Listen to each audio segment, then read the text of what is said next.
Pero, ang problema ng mga amo natin, huwag nating pangingialaman. Ma'am Gabi, kasi...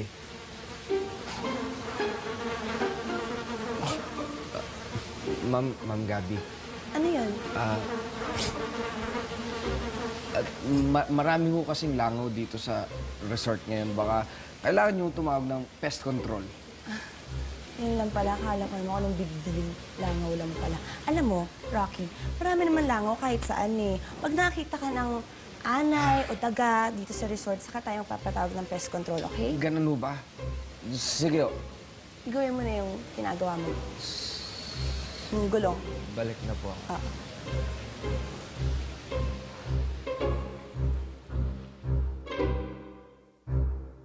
Hindi na bale, Jim Rod. Hindi na naman kayo iba sa akin eh.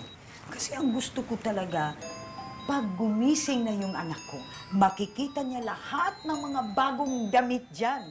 Para malaman niya, maski na he has been in a coma for so long, he is loved and well taken care of.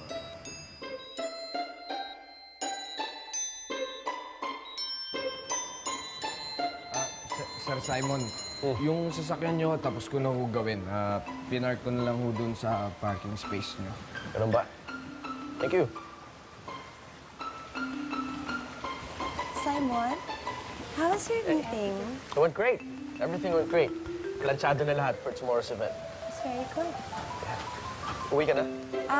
Yeah, I'll see you tomorrow. Yeah. Okay. I'll take you.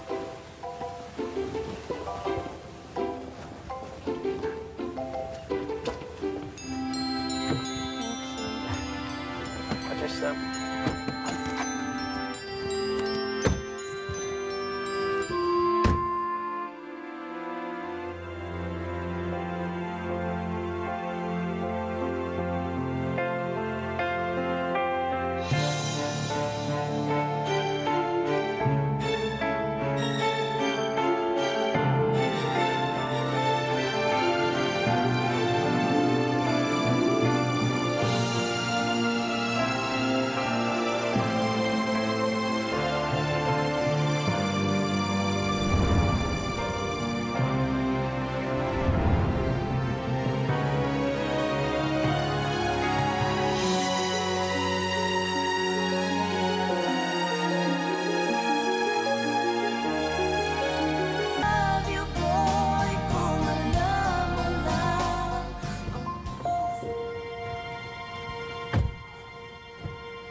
Ma'am Gabi, okay lang ho ba kayo? Yeah, I'm fine. Tara.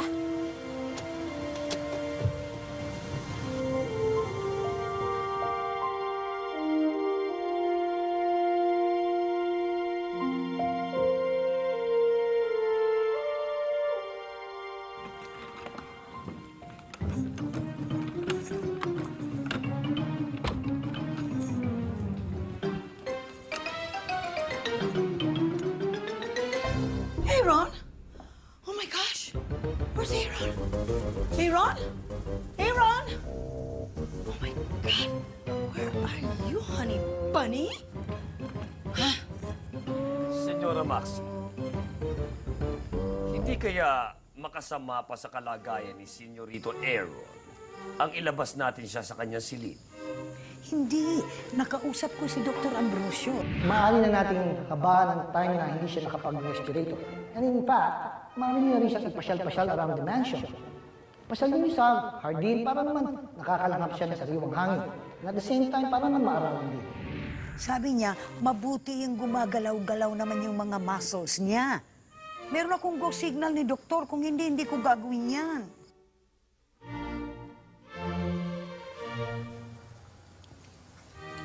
Hi, Rocky! How's work? Hi, Rocky. Housework. Okay naman. Bakit? Balita ko, pinupormahan mo na daw talaga yung boss mo, Sino sabi? Who else? Ashong, of course. So, is it true? Medyo. Kaya lang, parang walang pag-asa kasi wala natititipuan ni Ma'am Gabi si Sir Simon eh. Alam mo, Jim Ron, gabi-gabi talaga nagdadasal ako. Nagdadasal ako na sana gumising na siya. Dahil talagang miss na miss ko na siya. Miss na miss ko na siyang makausap. Miss ko siyang makayakap man lang. Miss ko rin yung mga pag pinapagalitan niya ako, pag pinagsasabihan niya ako, ganyan, Mama, wag na yan, wag mong kainin yan, masama sa puso mo. Mama, wag ganyan, wag ganyan. Yun, kaya dasal ako ng dasal talaga. Huwag ho kayong mag-alala, senyor. Dahil sa mga kinikilos ni Senyorito Aaron, mukhang matutupad ang iyong pinagdarasal. Ay, naku, alam mo, okay lang yan. Hindi naman kayo bagay nun eh. Eh, di ba nga major ang taray at sungit nun? Oo nga, pero See? Di ba? So if I were you, I won't waste my time na. What if maging kayo? Then you will get married. Then you will have babies. Eh di magiging super sungit din your kids. That's not nice. Teka, bakit may mga kids na nasali dito? Pero alam mo, sinabi ni Dr. Ambrosio sa akin, the longer he is in a coma, the longer ang kanyang recovery. Minsan, pag nadidinig mo na dumidilat ang mata niya at sumisigaw siya, hindi niya yan nararamdaman. Senyora, mabuti pa pumasok na ho tayo at baka mahamugan pa tayo dito sa labas. O sige, mas mabuti siguro magpahinga na tayo, no? Sige, dalhin mo na si Senyorito. Susunod na ako. Rocky, I'm just thinking ahead. Eh, syempre. So if I were you, choose a girl na ka-level mo. Yung maalaga, maganda, mabait, and super loving like me. Rocky, what's your problem ba? Alam mo, papansin ako ng papansin sa'yo, pero you're always ignoring me. Ano ba? Bakit ka ba kasi nagpapapansin sa akin? Isn't it obvious that I like you? Oo. Eh, di ba gano'n naman talaga yon? Kapag gusto mo ang isang tao, gagawin mo lahat para mapansin ka lang niya. Ganon? Kailangan Oo. magpapansin. Yes! Kailangan ko pala magpapansin kay Ma'am Gabi, no?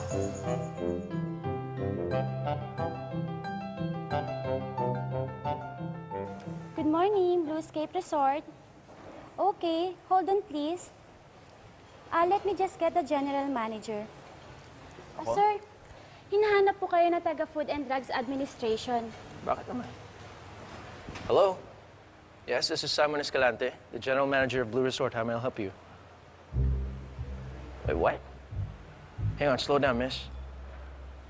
Are you sure about this? Ma'am, parang napaka-imposible naman po ng pinaparatang niyo sa amin.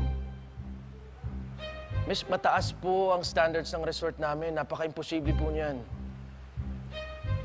Okay, sure. Sige, I'll wait for you here. Bes? Sigurado ka bang kay Ayusin Simon mo to? Eh, si Simon yung huling gumamit ng kotse ko, so sa kanya nanggaling yan. Alam nga naman kay Rocky. Eh ano naman kung kay Simon to? Well, napapaisip lang kasi ako eh. Simon is beginning to remind me of Randy. Eh si Randy, marunong mag-origami yun. Wait. Randy? Randy? Boy from orphanage? Yeah. Wait, girl. Bakit? Hindi kaya si Simon si Randy? Sir, everything is okay? Hindi. May darating na taga Food and Drug Administration dito mamaya. I-inspect daw yung resort. Ano ba yan? May nagreklamo daw na guest. Sinasabi nila, napaka-dirty at unsafe daw ng resort natin. Patay! Pag nalaman to ni Ma'am Gabi. What? That's ridiculous. Sobrang coincidence naman kung si Simon ay si Randy. Diba? Nothing's impossible in this world, honey. Isipin mo, ikaw, ha? Napadpad ka ng orphanage, ha? Nagbalik ka sa pamilya mo, di ba?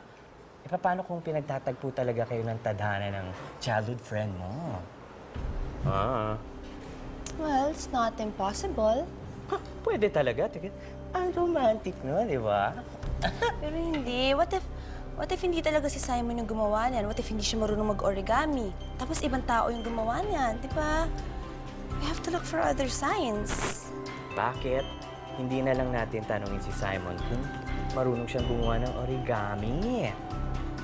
Anong gagawin mo? Just watch. Just watch. Good idea. Good idea.